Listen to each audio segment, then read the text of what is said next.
Hello, everybody, and welcome to the May 12th Trips and Traps. I'm Andy Serling, joined by Donovan. We have 6 races to bring you this week, 2 segments, 3 races in each segment. We'll get started off by looking at a 2-year-old maiden, this one from May 5th. Race number 2, we're looking at Finale from Todd Pletcher's barn. This one going 5 furlongs, and Finale is going to get out of the gate slowly. Yeah, we're going to show some races where the trouble is sort of obvious, but felt we should show them. And, hey, it was our first 2-year-old race of the season. We're hoping to have a lot more than we'd had in the past here at Belmont Park, the recent past. And obviously the 5 in this race, Finale, a firster for Todd Pletcher, as Eric said, just gets left very badly here. Ends up making a decent run. It's obvious, but this is a horse that you really done to make sure you didn't miss. Yeah, this is a horse that you're probably going to have to make a key decision about. And we'll pick it up. You'll see him back on the picture. We'll pick him up in the picture around the turn here. Splitting horse is a very professional move and a good finish at a Finale. But you get the feeling that okay, this horse ran well. People are going to see it. You're going to know about him.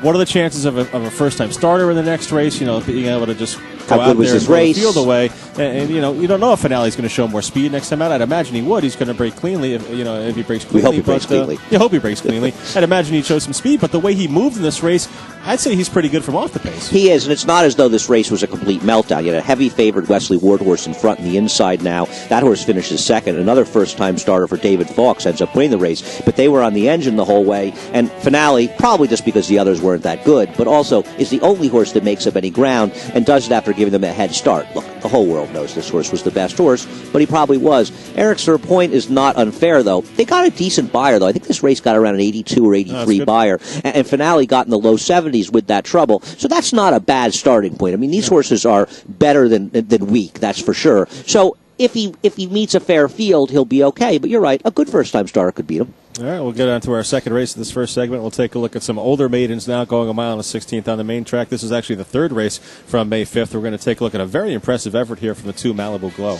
Yeah, this is a good time of year to be looking at maiden breaking 3-year-olds or younger 3-year-olds, because you can see with the start of this race, MALIBU Glow had broken a little bit slowly. Raison d'Etat, a Bill Mott horse, and also I want to show Big Herman on the inside.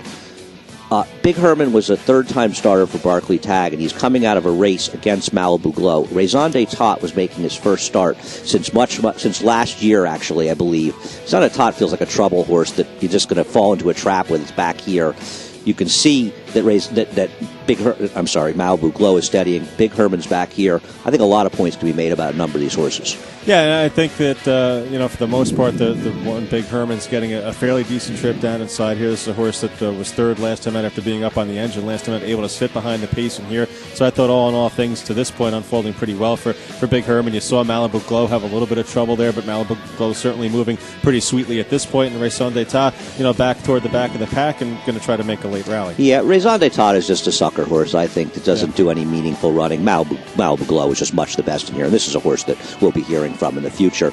My feeling with Big Herman is, and listen, I understand the feeling that he had a good trip here and he's just not that good, but he ran so well in his prior start for trainer Barclay Tagg that you have to believe he has some ability. He was dueling on the inside that day, and here he's tucked back here. Ramon Dominguez wants to see if he can rate. There's MALIBU Glow moving up.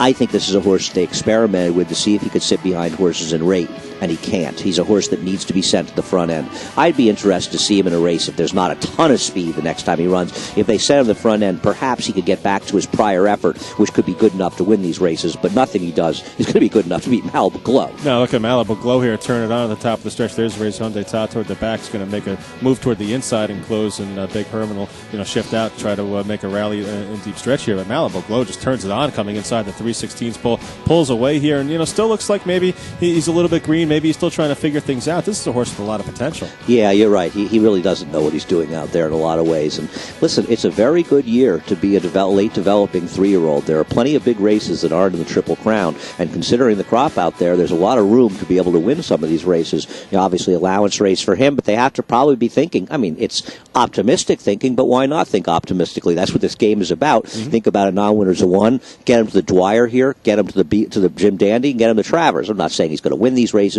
or they'll even make it to them, but this is a horse with real talent. He closed big first time out down at the Gulfstream Park, and actually just got up to outfinish Big Herman in that race, finishing second. Big Herman was 3rd, but he was able to build off that race. If he could build off this race again, then who knows what he could do next time. Yeah, and Maggie was impressed with him in the paddock and saying he was a big, really good-looking horse, and she liked him before the race, and obviously it was a relatively short price in here, but this is a horse with a future.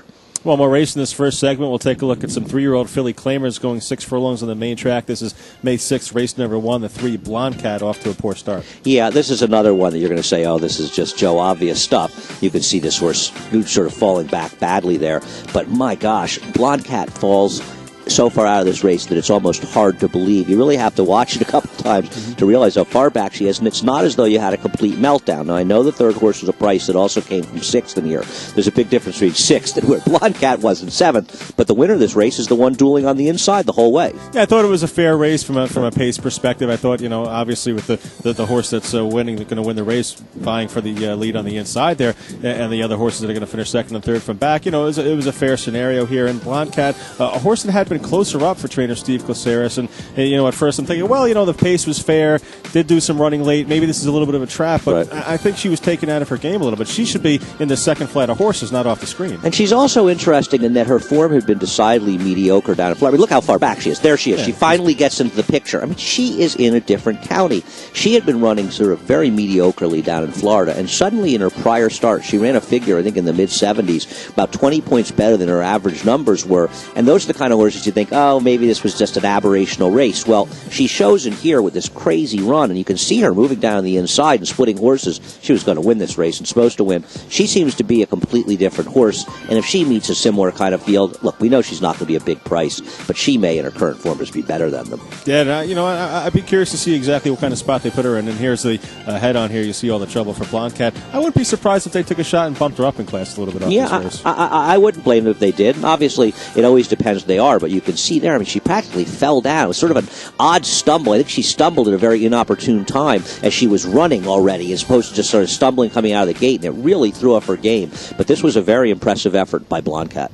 All right, well, that'll do it for this first segment of Trips and Traps. Keep in mind, we'd love to hear your viewer comments, email, suggestions, anything like that. Send us an email at tripsandtraps@NYRAinc.com. And stick around for the second segment.